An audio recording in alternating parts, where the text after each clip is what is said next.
पीडितं कर्मबन्धनैः।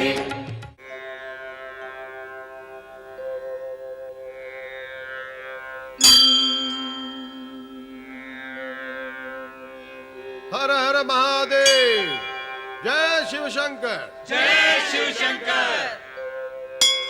कालाय तस्मै नमः।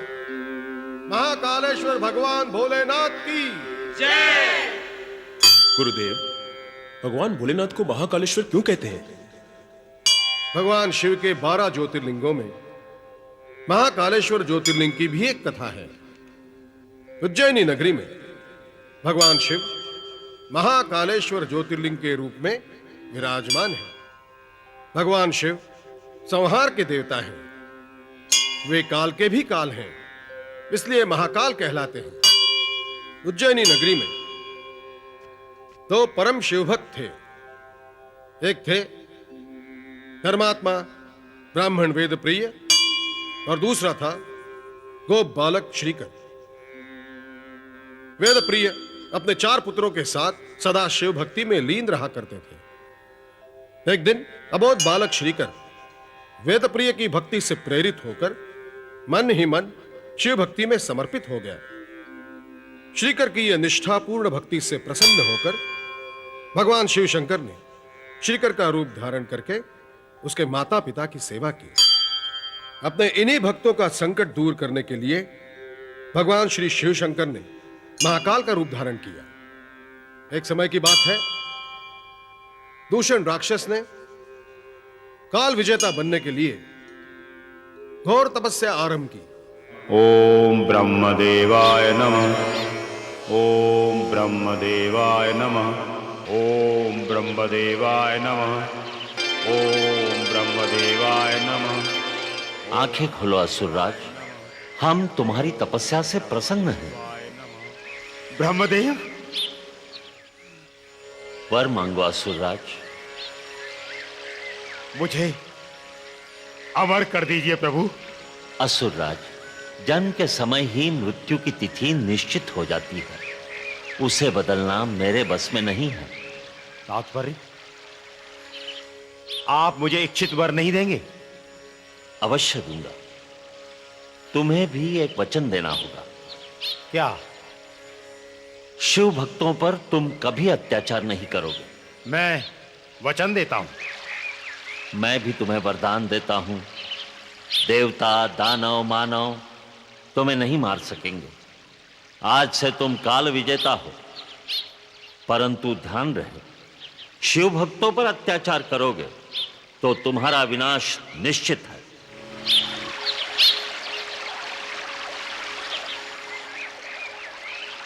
मैं अपने राज्य में किसी को भी शिव भक्ति नहीं करने दूंगा। ओम नमः शिवाय। ओम नमः शिवाय। ओम नमः शिवाय। ओम नमः शिवाय। वेदप्रिय ब्राह्मण और उनके बेटे पूजा कर रहे हैं। किसकी पूजा माँ? शिव बाबा की। चलो तनिक देखें। नमः शिवाय। ओम नमः शिवाय। ओम नमः शिवाय। ओम नमः शिवाय। ओम नमः शिवाय।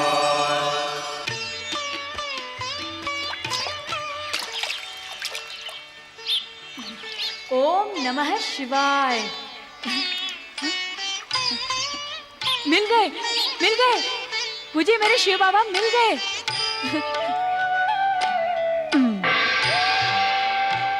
अब तुम यहाँ बैठो। तुम मेरे भगवान, मैं तुम्हारा भक्त।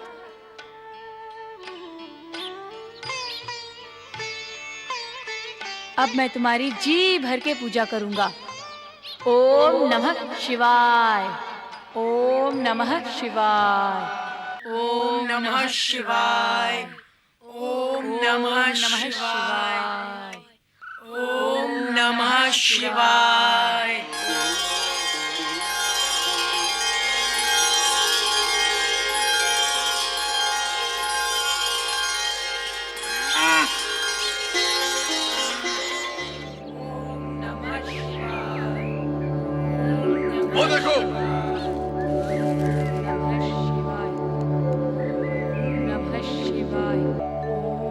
को, ये किसकी पूजा कर रहे हो?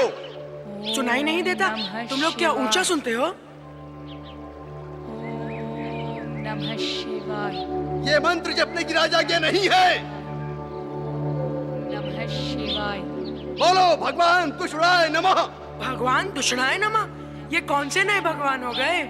कालजयी राक्षस राज भगवान दूषण। दूषण, जिसका नाम ही दोष से भरा हो, उसकी पूजा कौन करेगा? मैं तेरे इस पत्थर के टुकड़े टुकड़े कर दूंगा।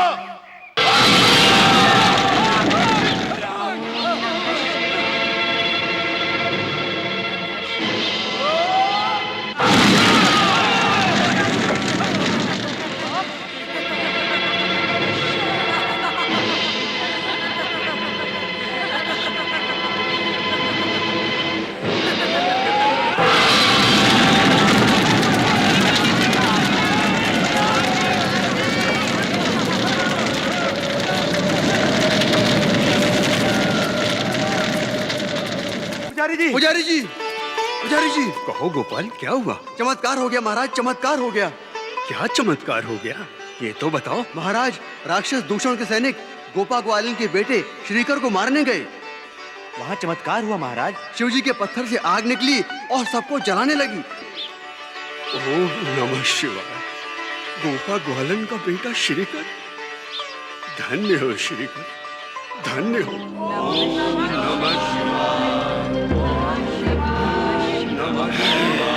बंद करो ये पूजा पाठ। नमः शिवाय। बंद करो ये पूजा पाठ। नमः शिवाय। हट, हट। ओम नमः शिवाय। ओम नमः शिवाय। अच्छा, शिवाय। तो तू है वो मायावी बालक शिवाय। जिसने अपनी माया से मेरे सैनिकों को जलाकर यहाँ से भगाया है। नमः शिवाय। तुझे इस काल विजेता दूषण की शक्ति का पता नहीं। मैं तुझे जीवित नहीं छोड़ूंगा।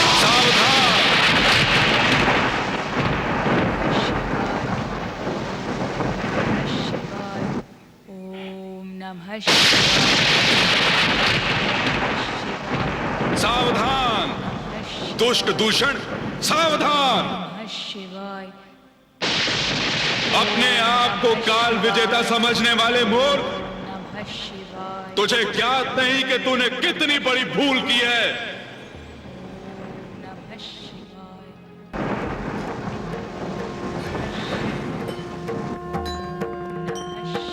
जय शिव शंकर।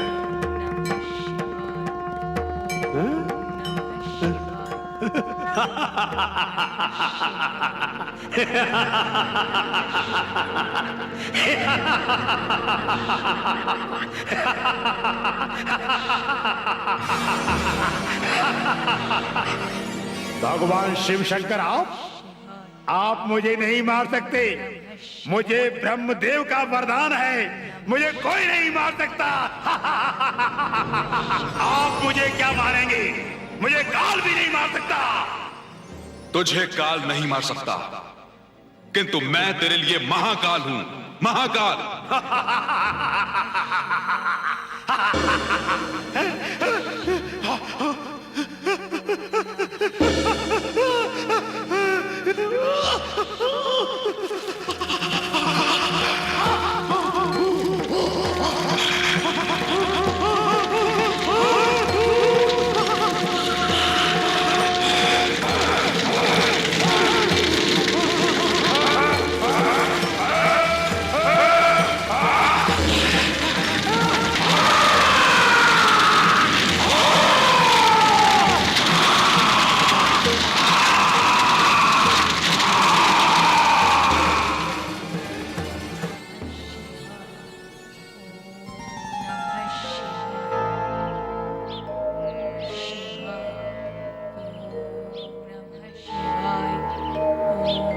नमः शिवाय। ओम नमः शिवाय। ओम नमः शिवाय। ओम नमः शिवाय। ओम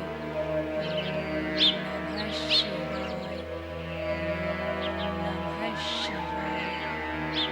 ओम नमः शिवाय।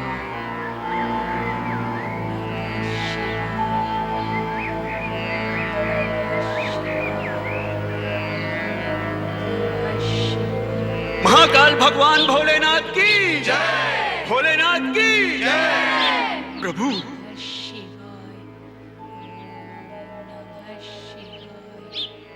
वेद प्रिय, तुम्हारी अटूट भक्ति शिव भक्तों के लिए सदा आदर्श बनी रहेगी। मैं प्रसन्न हूं, वर मांगो। प्रभु प्रभु, मैं धन्य हुआ प्रभु। जन जन्मांतर तक आपकी भक्ति मेरे हृदय में बनी रहे प्रभु, बस। तथास्तु।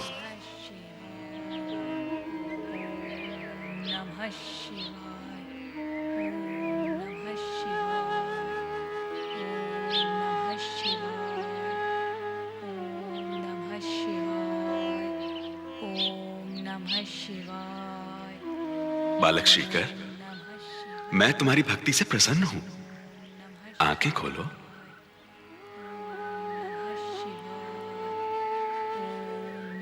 आंखें खोलो श्रीकर।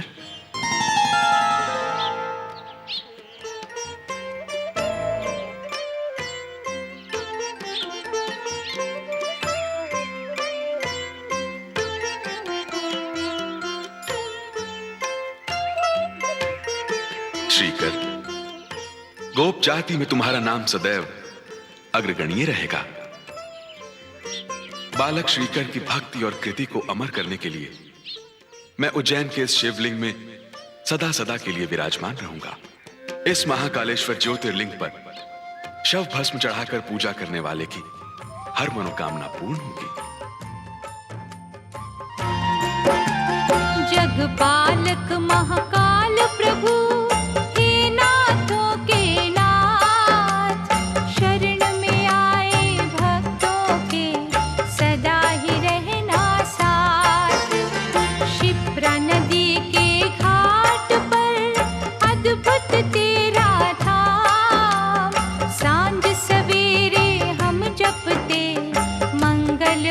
तेरा नाम। दीन सहायक देव तुम्हीं, दाता कष्ट निदान। सुख समृद्धि वैभव का देना हमें वरदान। मृत्युंजय महादेव त्राहि मां शरणागतम्। जन्म मृत्यु जरा व्याधि पीडितं कर्म बन्धनैः। मृत्युंजय महादेव त्राहि मां शरणागतम्। जन्म मृत्यु जरा व्याधि पीडितं कर्म बन्धनैः। जहां भगवान महाकाल है, शिप्रा है और उसकी सुनिर्मल गति है, उस उज्जैनी में रहना भला किसे अच्छा नहीं लगेगा। महानदी शिप्रा में स्नान करके, जो कि कठिनाई से ही भाग्य में आता है, तथा महाकाल को नमस्कार कर लेने पर मृत्यु की चिंता नहीं रहती। कीट पतंगे भी यहां मरकर रुद्र के अनुचर बनते हैं। स्कंद पुराण का ये उल्लेख उज्जैन नगरी की धार्मिक महिमा प्रस्तुत करता है। भारत के मध्य प्रदेश राज्य के दक्षिण पश्चिम हिस्से का ये छोटा सा नगर अपने भीतर एक विशाल संस्कृति और सदियों पुरानी परंपरा को समेटे हुए है। उज्जैन का नाम लेते ही एक साथ कई अन्य विभूतियां खुद ब खुद याद आ जाती हैं। श्री महाकालेश्वर से लेकर भगवान श्री कृष्ण, सम्राट अशोक से लेकर राजा विक्रमादित्य और राजा भोज से लेकर मराठा सरदार रणोजी शिंदे तक, न जाने कितनी ही जानी मानी हस्तियां इस शहर के इतिहास में दर्ज हैं। आज का उज्जैन समय के साथ बदला जरूर है, लेकिन सिर्फ राजनैतिक, आर्थिक और सामाजिक तौर पर ही। इसका सांस्कृतिक और धार्मिक रूप रंग वही है जो युगों पहले था। इस शहर का गौरव अभी भी उतना ही वैभवशाली नजर आता है जैसा कि इतिहास में दर्ज है।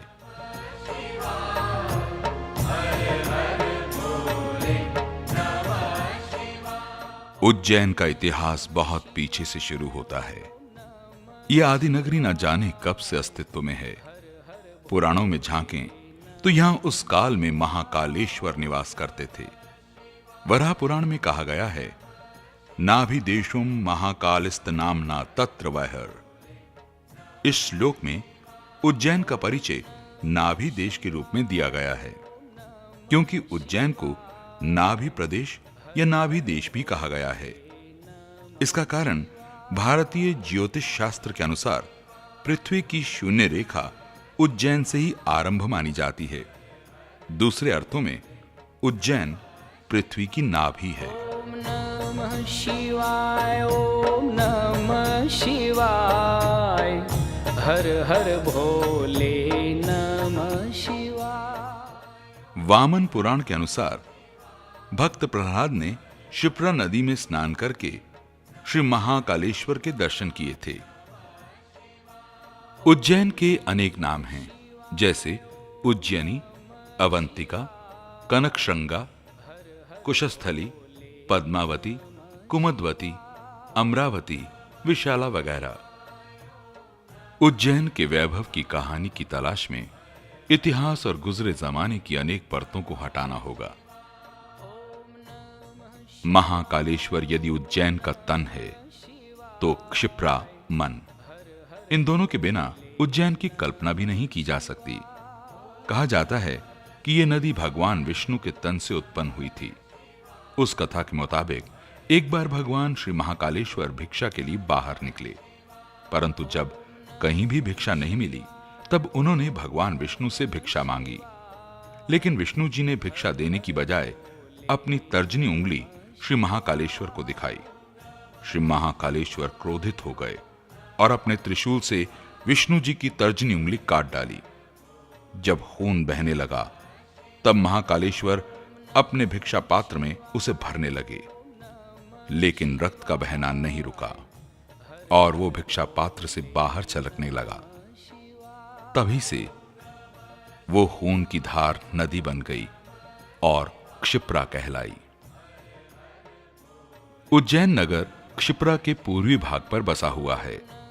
इसके तट पर अनेक घाट हैं, जिनमें नरसिंह घाट, राम घाट, पिशाच मोचन तीर्थ, छत्री घाट और गंधर्व तीर्थ प्रमुख हैं। इन घाटों के आसपास रहकर अनेक ऋषि मुनियों ने तपस्या की थी। क्षिप्रा के घाट आज भी देश भर से आए तमाम तीर्थ यात्रियों से भरे रहते हैं। क्षिप्रा के तट पर विश्व प्रसिद्ध कुंभ मेलों में से एक सिंहस्थ कुंभ मेला लगता है।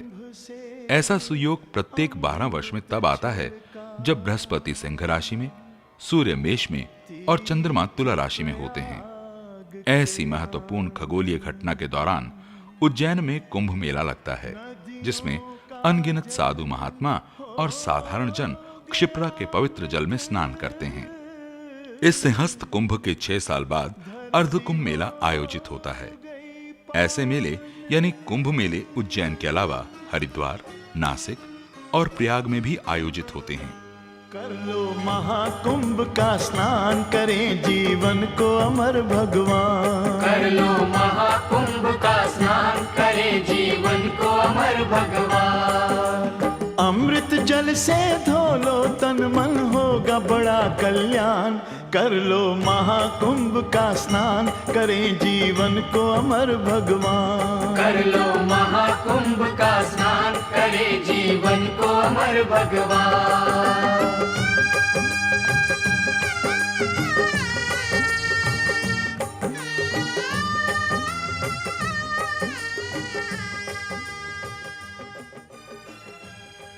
कुंभ मेलों का इतिहास बहुत प्राचीन है। इसके पीछे देवताओं और असुरों द्वारा किए गए समुद्र मंथन की कथा है।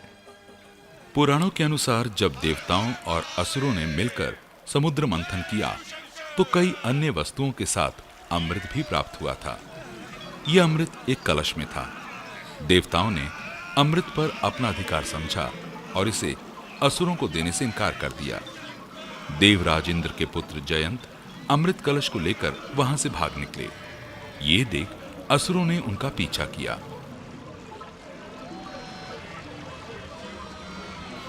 देवता लोग भी जयंत और अमृत कुंभ की रक्षा के लिए आगे बढ़े। इस तरह एक बार फिर देवताओं और असुरों में अमृत कुंभ को लेकर छीना झपटी होने लगी। ये सब 12 दिनों तक होता रहा। स्वर्ग के 12 दिन पृथ्वी के 12 वर्षों के बराबर होते हैं। बहरहाल उस छीना छपटी में अमृत कुंभ से अमृत की बूंदें छलकती रहीं और उनमें से कुछ बूंदें पृथ्वी पर भी 4 स्थानों में गिरीं। बाद में वही चारों स्थान कुंभ स्थान बनकर पवित्र हो गए। वे स्थान हैं हरिद्वार, प्रयाग, नासिक और उज्जैन। प्रत्येक दिन की समाप्ति की बेला अर्थात गोधूली के समय क्षिप्रा की विधि पूर्वक आरती उतारी जाती है। इस दौरान यहां का दृश्य देखने लायक होता है। ज्योति की लपटें, धूप अगरबत्ती और कपूर का सुगंधित धुआं, घंटियों के स्वर, आरती के श्लोक और लहरों पर पड़ती मंदिरों की लहराती छाया से सारा माहौल किसी दूसरी ही दुनिया का आभास कराता है। उज्जैन का महत्व केवल इतना ही नहीं है कि यह नगर किसी जमाने में राजनैतिक उथल पुथल का केंद्र रहा था, बल्कि इसका धार्मिक पहलू कहीं अधिक महत्वपूर्ण और शानदार रहा है।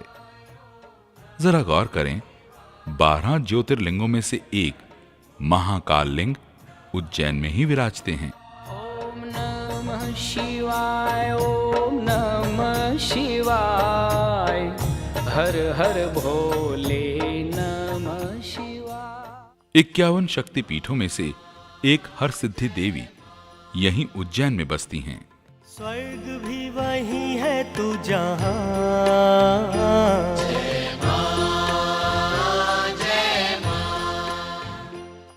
केवल इतना ही नहीं, उज्जैन की गिनती सप्तपुरियों में भी होती है और कुंभ क्षेत्र तो ये है ही। इतनी सारी धार्मिक विशेषताएं जिस नगर से जुड़ी हों, वो भला साधारण कैसे हो सकता है? यही कारण है कि उज्जैन में साल भर तीर्थ यात्रियों की भीड़ नजर आती है। उज्जैन एक प्रसिद्ध स्थान है और यहां तक पहुंचने के लिए भारत के किसी भी स्थान से रेलगाड़ी, बस इत्यादि मिल जाते हैं। नागदा और इंदौर भी उज्जैन से करीब ही हैं, इसलिए यहां पहुंचने में कोई दिक्कत नहीं आती। ये तो हम सभी जानते हैं कि उज्जैन अपने मंदिरों के लिए काफी प्रसिद्ध है। जिस तरह काशी या हरिद्वार में गली गली और मोहल्लों में मंदिरों की भरमार है, ठीक वैसा ही नजारा उज्जैन में भी देखा जा सकता है। कहीं भी चले जाइए, कुछ और मिले ना मिले, परंतु कोई ना कोई मंदिर आपको जरूर मिल जाता है। तो आइए हम लोग भी उज्जैन के कुछ मंदिरों के दर्शन करें। बड़े गणेश का मंदिर एक ऐसा मंदिर है जिसके दर्शन उज्जैन आने वाला प्रत्येक तीर्थयात्री करता है। यह सुंदर मूर्ति 15 फुट ऊंची और 10 फुट चौड़ी है। इस मूर्ति की स्थापना का श्रेय नारायण व्यास जी को जाता है, जिन्होंने पहले पंचमुखी हनुमान की मूर्ति प्रतिष्ठापित की और बाद में बड़े गणेश की। लेकिन कालांतर में बड़े गणेश अपेक्षाकृत अधिक प्रसिद्ध हो गए। श्री नारायण व्यास की तीसरी पीढ़ी आज इस मंदिर की देखरेख कर रही है। पंचमुखी हनुमान। बड़े गणेश जी के समीप ही पंचमुखी हनुमान भी हैं। ये मूर्ति सप्त धातु की बनी है और अपने आप में बेजोड़ है। पंचमुखी हनुमान के विग्रह में 5 सिरों या मुखों की कल्पना की गई है। इनमें वानर, नरसिंह, गरुड़, बरहा और अश्व, इन 5 मुखों को दर्शाया गया है। हनुमान भक्तों के लिए तो हनुमान जी का ये रूप अति महत्वपूर्ण है। हर सिद्धि देवी मंदिर। उज्जैन का हर सिद्धि देवी मंदिर 51 शक्ति पीठों में से एक है। पुराणों के अनुसार माता सती की केहुनी इसी स्थान पर गिरी थी। हे कल्याणी, हे आदि भवानी। उज्जैन का हर सिद्धि देवी मंदिर भी उन्हीं शक्ति पीठों में से एक है। आज भी यहां माता सती की मूर्ति के बजाय केहुनी की ही पूजा होती है। हर सिद्धि देवी का ये मंदिर रुद्र सरोवर के पास ही है और 4 दीवारी से घिरा हुआ है। शक्तिपीठ होने के कारण यहां हर समय तीर्थ यात्रियों का जमघट लगा रहता है।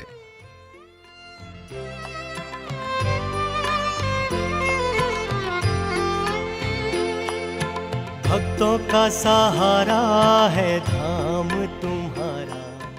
महाराज विक्रमादित्य की आराध्य भवानी यही है। हरसिद्धि देवी का एक स्थान सौराष्ट्र में मूल द्वारिका से आगे समुद्र की खाड़ी में स्थित पर्वत पर है।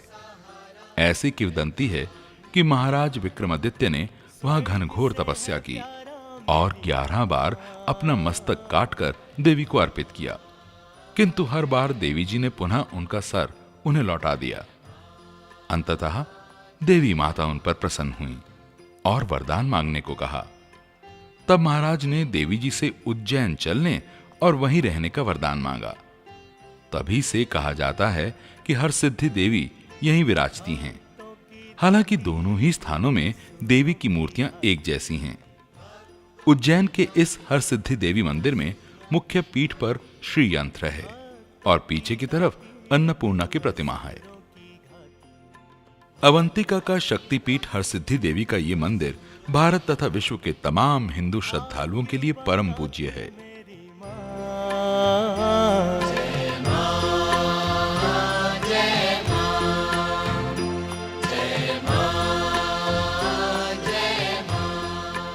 सम्राट विक्रमादित्य के नाम से ऐसा शायद ही कोई हो जो परिचित न हो। ईसा से 57 वर्ष पूर्व इस महान सम्राट ने उज्जैनी पर शासन किया था। उनके राज में उज्जैन ने निरंतर विकास किया। शकों पर अपनी विजय की यादगार को हमेशा हमेशा के लिए कायम रखने के लिए उन्होंने नई कैलेंडर विधि चलाई, जिसे आज भी हिंदू पंचांग में विक्रम संवत के नाम से जाना जाता है। राजा विक्रमादित्य के दरबार में नवरत्नों की उपस्थिति भी बड़ी महत्वपूर्ण थी। इन नवरत्नों में महाकवि कालिदास और भारतीय ज्योतिष के प्रकांड पंडित वराहमिहिर तो जग प्रसिद्ध हैं। कुछ पुराणों में राजा विक्रमादित्य को हिंदू धर्म का संरक्षक और महान शिव भक्त भी बताया गया है। इनकी न्यायप्रियता और साहस को लेकर सिंहासन बत्तीसी और बेताल पच्चीसी नामक अत्यंत लोकप्रिय और कालजयी साहित्य की भी रचना की गई है। ऐसी किंवदंती है कि इस महान सम्राट का सिंहासन आज भी रुद्र सागर के दक्षिण में महाकाल धर्मशाला के पीछे वाले टीले के नीचे गड़ा हुआ है। हरसिद्धि मंदिर से उत्तर की तरफ थोड़ी दूरी पर स्थित मंदिर में राजा विक्रमादित्य की एक प्रतिमा अभी कुछ वर्षों पहले प्रतिष्ठापित की गई है। यहां राजा विक्रमादित्य 32 पुतलियों वाले सिंहासन पर विराजमान हैं। श्री राम मंदिर। मंदिरों के नगर उज्जैन में इतने मंदिर और देवालय हैं कि कभी कभी ऐसा भ्रम होता है मानो ये शहर तरह तरह के मंदिरों का एक बहुत बड़ा संग्रहालय तो नहीं है। सम्राट विक्रमादित्य और हरसिद्धि देवी के दर्शनों के बाद जैसे ही आप थोड़ी और दूर चलते हैं तो एक और मंदिर आपको अपनी तरफ खींच लेता है। यह मंदिर है श्री राम मंदिर। पाटीदार समाज द्वारा निर्मित और संरक्षित इस मंदिर में मर्यादा पुरुषोत्तम श्री राम, जानकी और लक्ष्मण जी की मनमोहक मूर्तियां स्थापित हैं।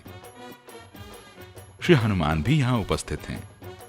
ये मूर्तियां बहुत बड़ी हैं और सभी विग्रहों के मुकुट शुद्ध चांदी के बने हुए हैं। रघुकुल के रघुनायक रघुवर संग लखन और जानकी।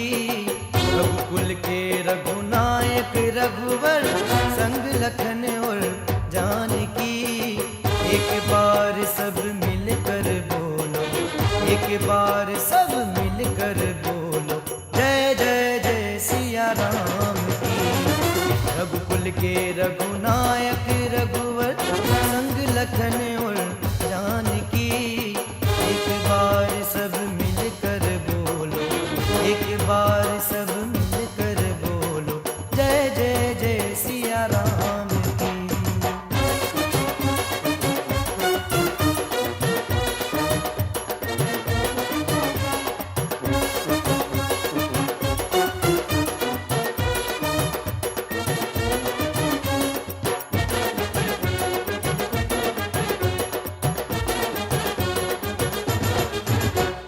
मात पिता का वचन निभाने राजपाट को त्यागा। मात पिता का वचन निभाने राजपाट को त्यागा। न्याय मार्ग पर चलने का वरदान पिता से मांगा।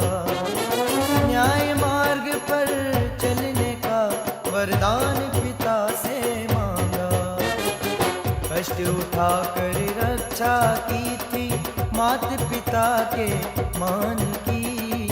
एक बार सब मिलकर बोलो, एक बार सब मिलकर बोलो, जय जय जय सिया राम की।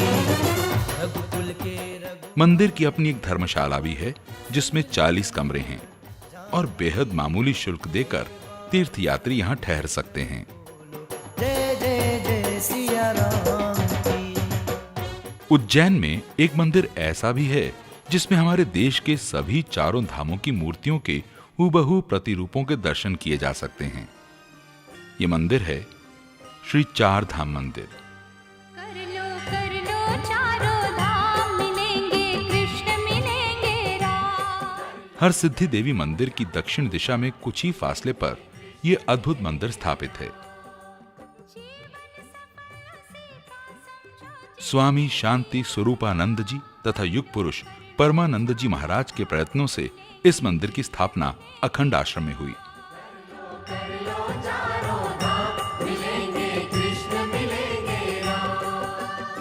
श्री द्वारका धाम तथा जगन्नाथ धाम की प्रतिमूर्तियों की स्थापना सन 1997 में और श्री रामेश्वरम धाम की सन 1999 में प्राण प्रतिष्ठा की गई।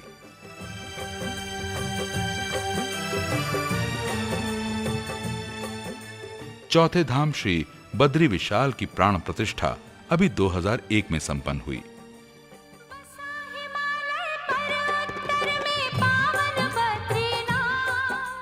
परिसर का प्रवेश स्थान सुंदर बगीचे के रूप में है। हर तरफ स्वच्छता और मंदिर की गरिमा का ध्यान रखा गया है। मंदिर के पीछे संत निवास है जहां स्वामी जी का निवास और साधना के कक्ष हैं। समय समय पर यहां श्रीमद् भगवद गीता पाठ का आयोजन होता रहता है। मंदिर की विशालता और प्राकृतिक वातावरण तीर्थ यात्रियों का मन हो लेते हैं। श्री गोपाल मंदिर। इस मंदिर का निर्माण 16वीं शताब्दी में महाराजा श्री दौलत राव सिंधिया की महारानी बायजाबाई ने करवाया था। श्री गोपाल मंदिर के नाम से विख्यात इस मंदिर में श्री द्वारकाधीश जी के विग्रह हैं। एक सुघड़ सलोने शाम ने मन मोह लिया, मन मोह लिया, मोह लिया, मोह लिया। ये मंदिर शहर के बीचों बीच स्थापित है। मराठा स्थापत्य कला का उत्कृष्ट उदाहरण है ये मंदिर। मंदिर के गर्भगृह में गोपाल कृष्ण, शिव पार्वती, गरुड़ तथा महारानी बायजाबाई की प्रतिमाएं प्रतिष्ठित की गई हैं। मंदिर का शिखर सफेद संगमरमर पत्थर का बना हुआ है, जबकि मुख्य मंदिर सुंदर काले पत्थरों का है। मंदिर का प्रांगण और परिक्रमा पथ भव्य और विशाल है। चाल चले मतवारी, ये तोड़े कमलिया भारी। श्री कृष्ण जी का ये मंदिर जाहिर है कि जन्माष्टमी के अवसर पर श्रद्धालुओं की भीड़ से पट जाता है। बैकुंठ चौदस के दिन श्री महाकालेश्वर की पवित्र सवारी हरिहर मिलन के लिए मध्य रात्रि में यहाँ लाई जाती है तथा भस्म पूजन के समय श्री गोपाल कृष्ण की सवारी महाकालेश्वर जाती है। वहां इन्हें तुलसी जल अर्पित किया जाता है। मेरी मटकी फोड़ न दिखावे। उज्जैन स्टेशन से लगभग 9 किलोमीटर की दूरी पर क्षिप्रा के किनारे ही भैरवगढ़ नामक बस्ती है। यहीं एक टीले के ऊपर काल भैरव का मंदिर है। राजा भद्रसेन ने इस मंदिर का निर्माण करवाया था, लेकिन आजकल वो पुराना टीला घनी आबादी के बीच कहीं खो गया है। हाथ जी मुझ पे कृपा करो, भैरवनाथ जी, ओ नाथ जी। आज इस मंदिर में एक अनुमान के मुताबिक 5000 दर्शनार्थी रोज ही आते हैं, जबकि शनिवार के दिन ये संख्या बढ़कर तकरीबन 15,000 तक हो जाती है। भैरवाष्टमी यानी अगहन कृष्ण पक्ष की 8वीं तिथि के दिन यहाँ विशाल मेला लगता है। भैरव को शराब चढ़ाने का रिवाज रहा है। तीर्थयात्री यहाँ मन्नत मांगते हैं और मन्नत पूरी होने पर भैरव जी को शराब चढ़ाई जाती है। अष्ट भैरवों में प्रधान श्री काल भैरव का ये मंदिर बेहद प्राचीन और चमत्कारिक भी है। भैरव की इस मूर्ति के मुख के स्थान पर कोई छेद नहीं है, परंतु फिर भी मदिरा पात्र इनके मुख से लगते ही खाली हो जाते हैं। सद्यो जातम प्रपद्यामि सद्यो जातम। स्कन्द पुराण में इन्हीं काल भैरव का अवंती खंड में वर्णन मिलता है। मंदिर के प्रांगण में एक संकरी और गहरी गुफा भी है, जिसके भीतर पाताल भैरवी का मंदिर है। शिव पुराण और तंत्र ग्रंथों के अनुसार शिव तथा भैरव दोनों एक ही हैं। तैत्तिरीय उपनिषद के मुताबिक रुद्र ही भैरव हैं।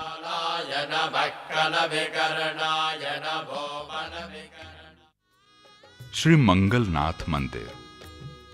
मत्स्य पुराण में मंगल ग्रह को भूमिपुत्र कहा गया है और इसी के साथ यह भी मान्यता है कि मंगलनाथ की जन्मभूमि उज्जैन ही है। आज ये मंदिर उज्जैन का एक महत्वपूर्ण और महिमावान स्थान समझा जाता है। मंगल ग्रह की शांति, शिव कृपा, ऋण मुक्ति और धन वैभव आदि की कामना से मंगलनाथ की पूजा अर्चना करने की परंपरा युगों युगों से चली आ रही है। श्रद्धालु लोग मंगलनाथ की भात पूजा करते हैं। इसके अलावा रुद्राभिषेक करने का रिवाज भी है। ये स्थान ज्योतिष तथा खगोल विज्ञान की दृष्टि से भी अत्यंत महत्वपूर्ण माना जाता है। मंदिर एक ऊंचे टीले पर बना हुआ है और इसके अहाते में पृथ्वी देवी की बहुत प्राचीन मूर्ति भी प्रतिष्ठित है। शक्ति स्वरूपा होने के कारण इन्हें सिंदूर का चोला चढ़ाया जाता है। मंगलनाथ के साथ इनके दर्शन भी किए जाते हैं। शिव मंगलम सोमवार मंगलम, शिव मंगलम सोमवार मंगलम। उज्जैन स्थित भृत्रहरि गुफा भी एक ऐतिहासिक स्थान है। सम्राट विक्रमादित्य के बड़े भाई महाराज भृत्रहरि ने राजपाट त्यागने के बाद नाथ पंथ की दीक्षा ली थी और उसके बाद इसी स्थान पर योग साधना की।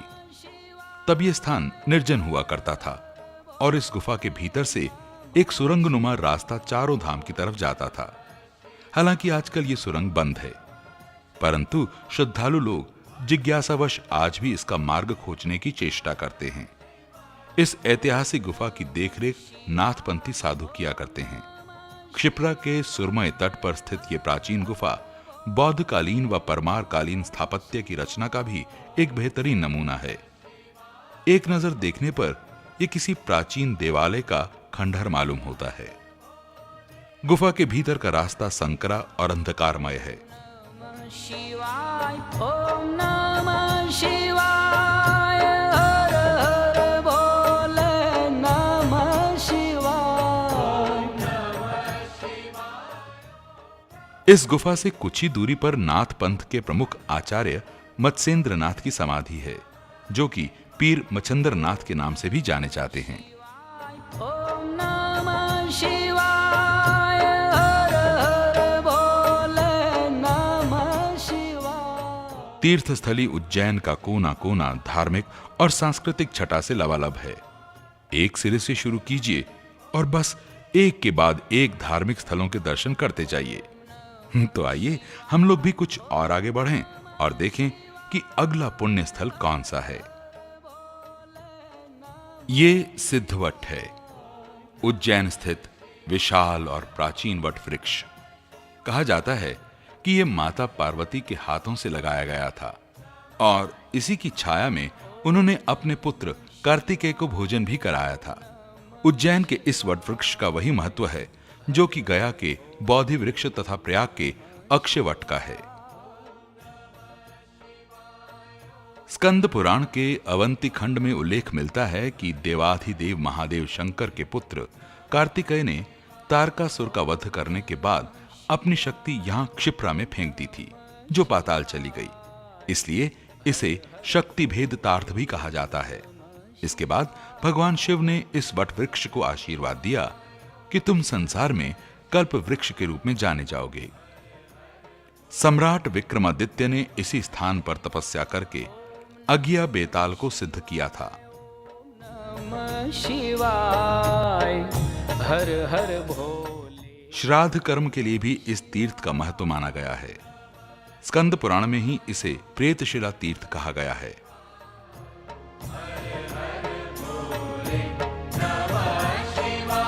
ओम नमः शिवाय, ओम नमः हर हर भोले नमः शिवाय।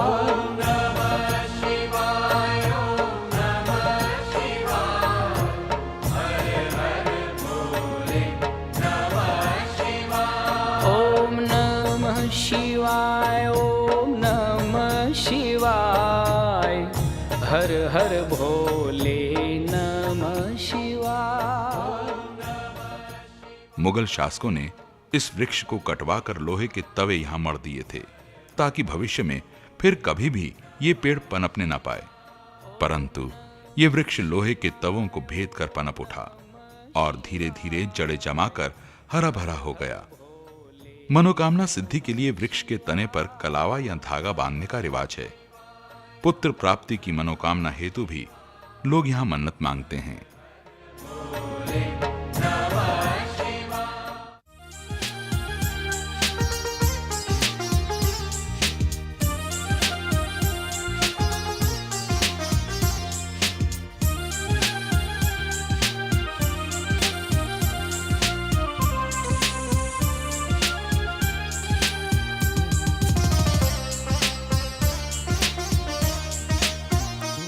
अच्युतं केशवं कृष्ण दामोदरम्, अच्युतं केशवं कृष्ण दामोदरम्, अच्युतं केशवं कृष्ण दामोदरम्, अच्युतं केशवं कृष्ण दामोदरम्, राम नारायणं जानकी वल्लभम्, राम नारायणं जानकी वल्लभम्, राम नारायणं जानकी वल्लभम्।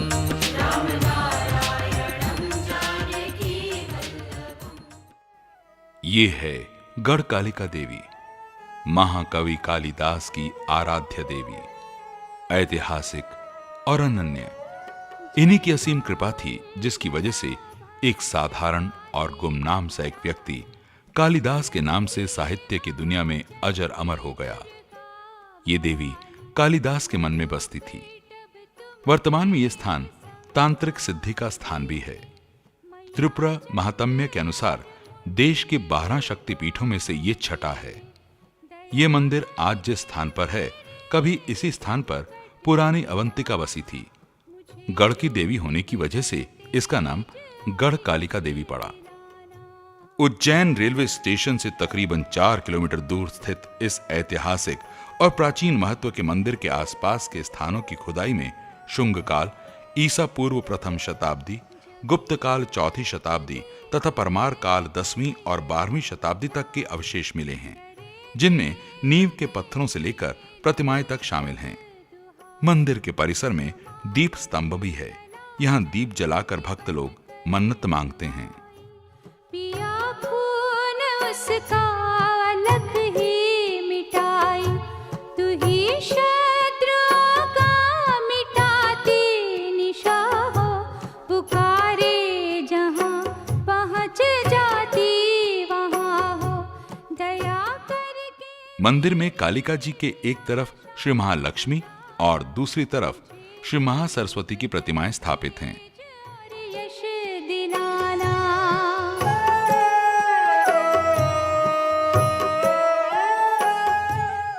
भारतीय संस्कृति में गणेश जी अत्यंत लोकप्रिय देवता हैं। इनकी साख देश की सीमा से परे विश्व के कई अन्य देशों में भी है। प्रत्येक शुभ कार्य गणेश जी की पूजा के बिना शुरू नहीं होती। कपीठ जम्बू फल चारु भक्षणम्। उज्जैन के चिंतामणि गणेश का मंदिर हर समय श्रद्धालुओं की भीड़ से जीवंत रहता है। विवाह आदि के शुभ अवसरों पर सबसे पहला निमंत्रण सर्व विघ्न नाशक श्री गणेश को ही दिया जाता है।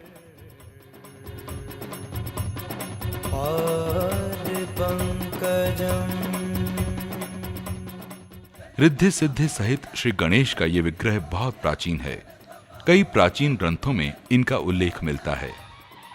इस मंदिर का जीर्णोद्धार होलकर रियासत की विख्यात महारानी अहिल्याबाई होलकर ने करवाया था।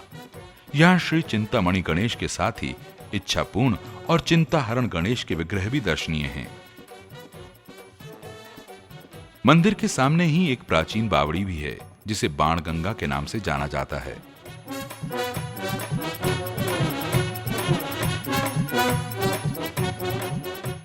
उज्जैन नगर से तकरीबन 7 किलोमीटर के फासले पर स्थित ये मंदिर फतेहाबाद की तरफ जाने वाली रेलवे लाइन के करीब है। सड़क मार्ग से भी यहाँ तक आने की अच्छी सुविधा है। अंतर का ज्ञान भरो, हे गणनायक विघ्न विनायक, भक्तों का कल्याण करो। ये मंदिर उज्जैन शहर से 6 किलोमीटर की दूरी पर है। इनके बारे में ऐसी मान्यता है कि ये मूर्ति स्वयंभू अर्थात पृथ्वी से उत्पन्न हुई है।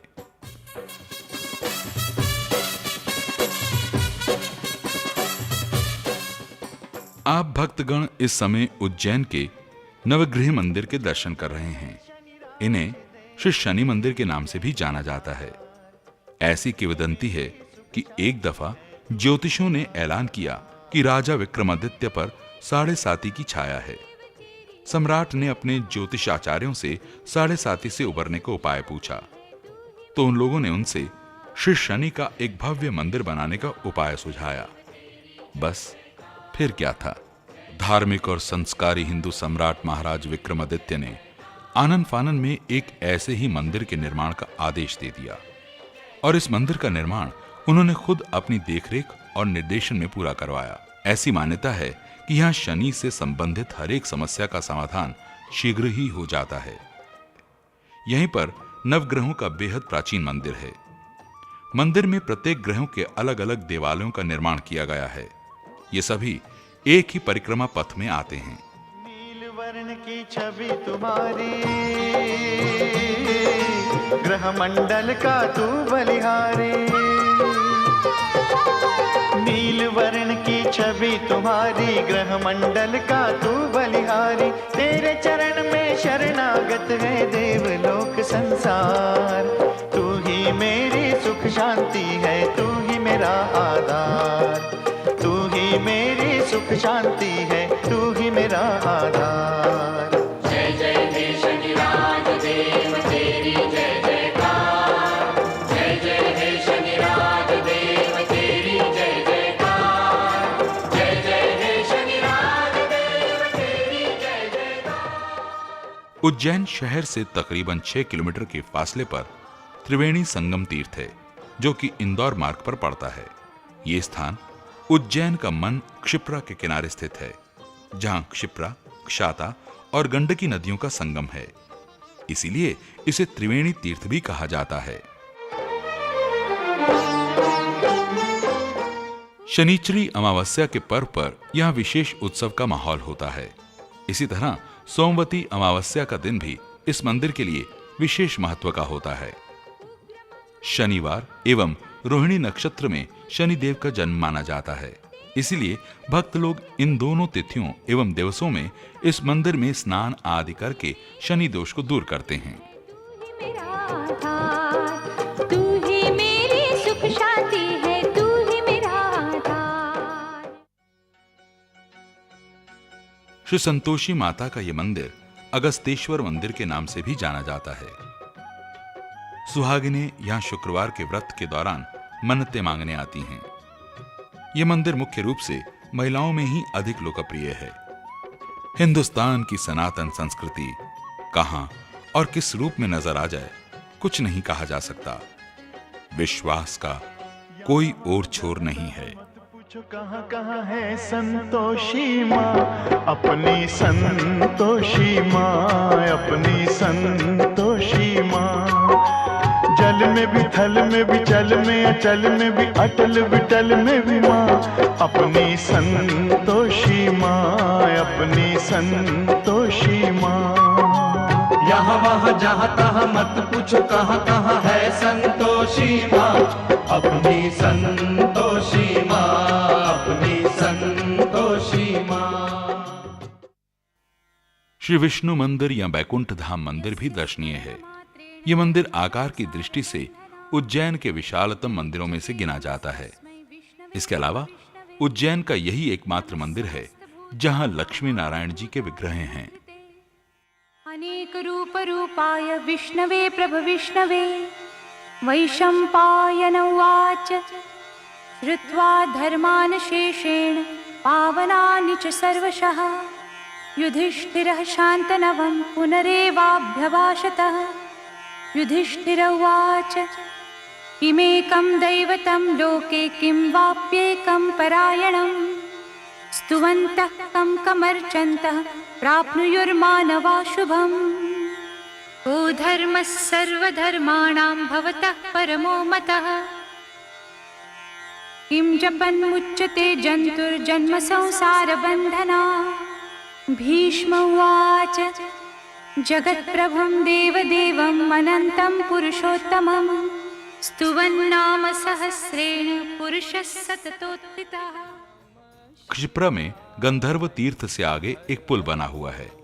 इस पुल के उस पार दत्तका अखाड़ा, केदारेश्वर और रणजीत हनुमान के मंदिर आते हैं और आगे जाने पर वीर दुर्गादास राठौड़ की छतरी है। यहीं उनकी मृत्यु हुई थी। ओम नमः शिवाय, ओम नमः शिवाय। श्री महाकालेश्वर। उज्जैन की महिमा और इस नगर की प्रसिद्धि श्री महाकालेश्वर, क्षिप्रा और कुंभ की वजह से अधिक है। महाकाल तो उज्जैन का तन है, जैसा कि हम पहले ही कह चुके हैं। पुराणों में भी इनका वर्णन करते हुए कहा गया है, आकाशे तारकम लिंग पाताले हाटकेश्वरम मृत्युलोके च महाकालम लिंगत्रये नमोस्तुते। अर्थात इस ब्रह्मांड में सर्व पूज्य माने जाने वाले 3 शिवलिंग हैं। इनमें आकाश में तारकम लिंग, पाताल में हाटकेश्वरम लिंग और धरती पर महाकाल लिंग। उज्जैन के महाकाल की गणना 12 ज्योतिर्लिंगों में की जाती है। यहां के प्रथम और शाश्वत शासक भी महाराजाधिराज श्री महाकाल ही हैं। दक्षिण मुखी होने के कारण इनका विशेष तांत्रिक महत्व भी है। ये काल चक्र के प्रवर्तक भी हैं। भक्तों की सर्व मनोकामनाएं पूर्ण करने वाले श्री महाकालेश्वर के दर्शन मात्र कर लेने से ही अकाल मृत्यु से रक्षा होती है। ऐसे अद्भुत प्रताप वाला ये समूचे ब्रह्मांड का एकमात्र शिवलिंग है। महाकालेश्वर लिंग अत्यंत विशाल है और इसकी जलहरी शुद्ध चांदी की बनी है, जिसके साथ चांदी के ही नाग भी प्रतिष्ठित हैं। इनके एक ओर श्री गणेश, दूसरी ओर पार्वती जी और तीसरी तरफ कार्तिकेय विराजते हैं।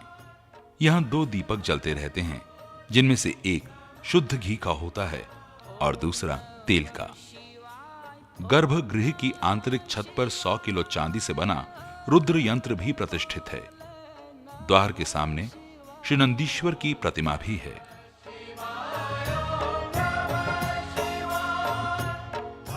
मंदिर के ऊपरी प्रांगण के दक्षिणी भाग में कई अन्य देवी देवताओं के भी मंदिर हैं, जिनमें अनादि कालेश्वर, वृद्ध कालेश्वर या जूने महाकाल और उनके पीछे राम भक्त हनुमान जी का मंदिर है।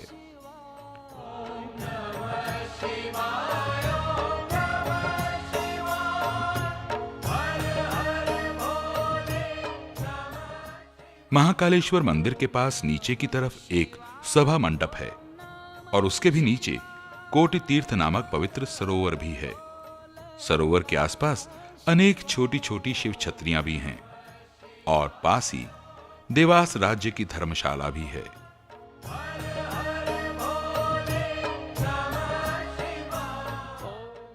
महाकालेश्वर के सभा मंडप में श्री राम मंदिर और इनके पीछे अवंतिकापुरी की अधिष्ठात्री अवंतिका देवी है। शिवरात्रि तथा श्रावण मास यहाँ के विशेष पर्व हैं। इन दिनों यहाँ उत्सव का माहौल रहता है।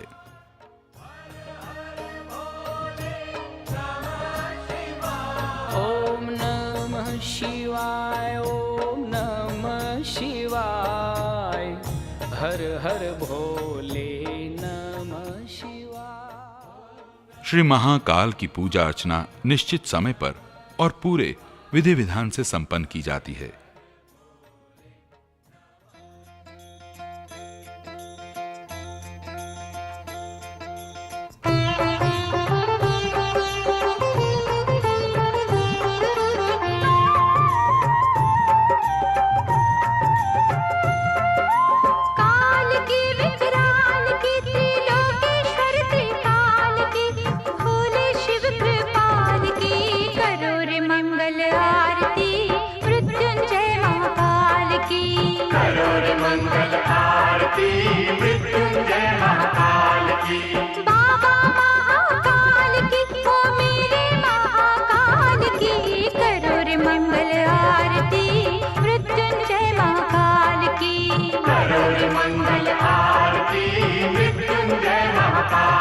पीत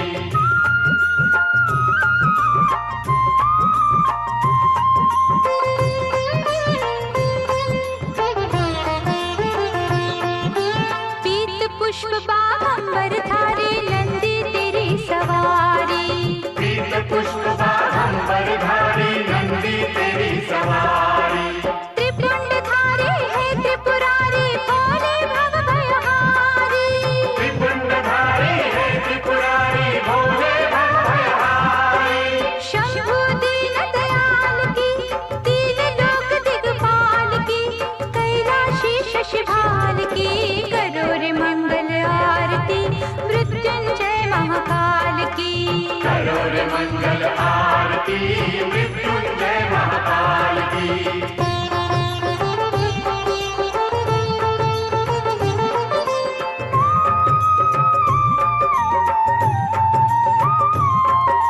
डमरू बाजे डम डम डम डम नाचे शंकर भोला, डमरू बाजे डम डम डम डम नाचे शंकर भोला, बम भोले शिव बम बम बम बम चढ़ा भंग का गोला, बम भोले शिव बम बम बम बम चढ़ा भंग का गोला, जय जय हृदय विशाल की, आशुतोष प्रतिपाल की, नैना थक थक ज्वाल की, करो रे मंगल आरती मृत्युंजय महाकाल की, करो रे मंगल आरती मृत्युंजय महाकाल की।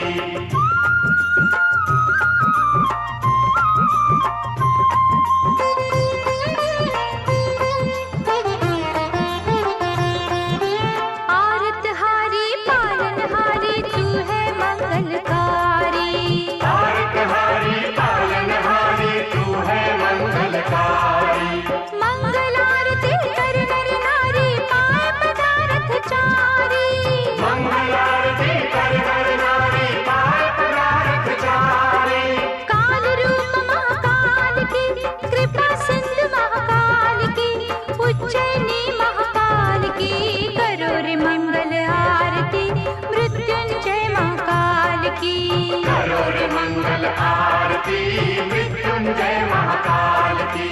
बाबा महाकाल की, ओ मेरे महाकाल की, करो रे मंगल आरती मृत्युंजय महाकाल की, करो रे मंगल आरती मृत्युंजय महाकाल की। ये पूजा अर्चना कई चरणों में पूरी होती है और इसमें काफी समय भी लगता है, परंतु सबसे अधिक प्रसिद्ध, दर्शनीय और भव्य होती है भस्म आरती। ये भस्म आरती प्रातः 4 बजे शुरू हो जाती है।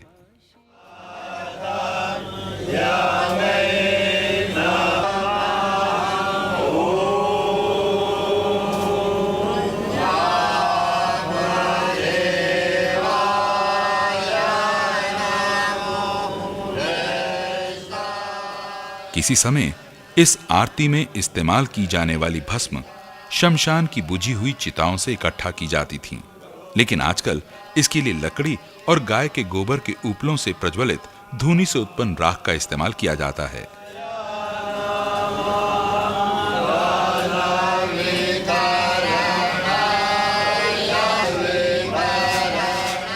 धूनी की भस्म को एक स्वच्छ और पूजा अर्चना से शुद्ध किए गए कपड़ों में भरकर महाकालेश्वर लिंग के चारों तरफ लगाया जाता है। ये दृश्य बड़ा ही अद्भुत और अलौकिक प्रतीत होता है।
हर इंसान के मन में कभी ना कभी ऐसी इच्छा पनपती है कि थोड़ा समय तीर्थ यात्रा पर भी व्यतीत किया जाए, जीवन की आपाधापी के बीच से कुछ फुर्सत के पल चुराकर चिंतन मनन में लगाया जाए। जी हां, उज्जैन एक ऐसी ही नगरी है।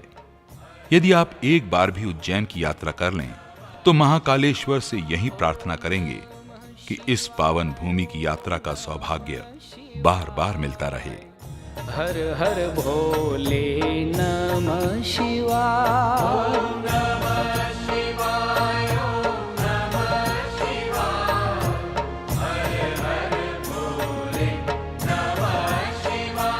ओम नमः शिवाय, ओम नमः शिवाय।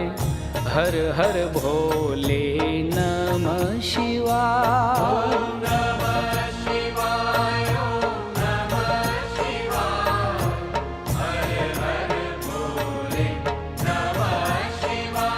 ओम नमः शिवाय, ओम नमः शिवाय। हर हर भोले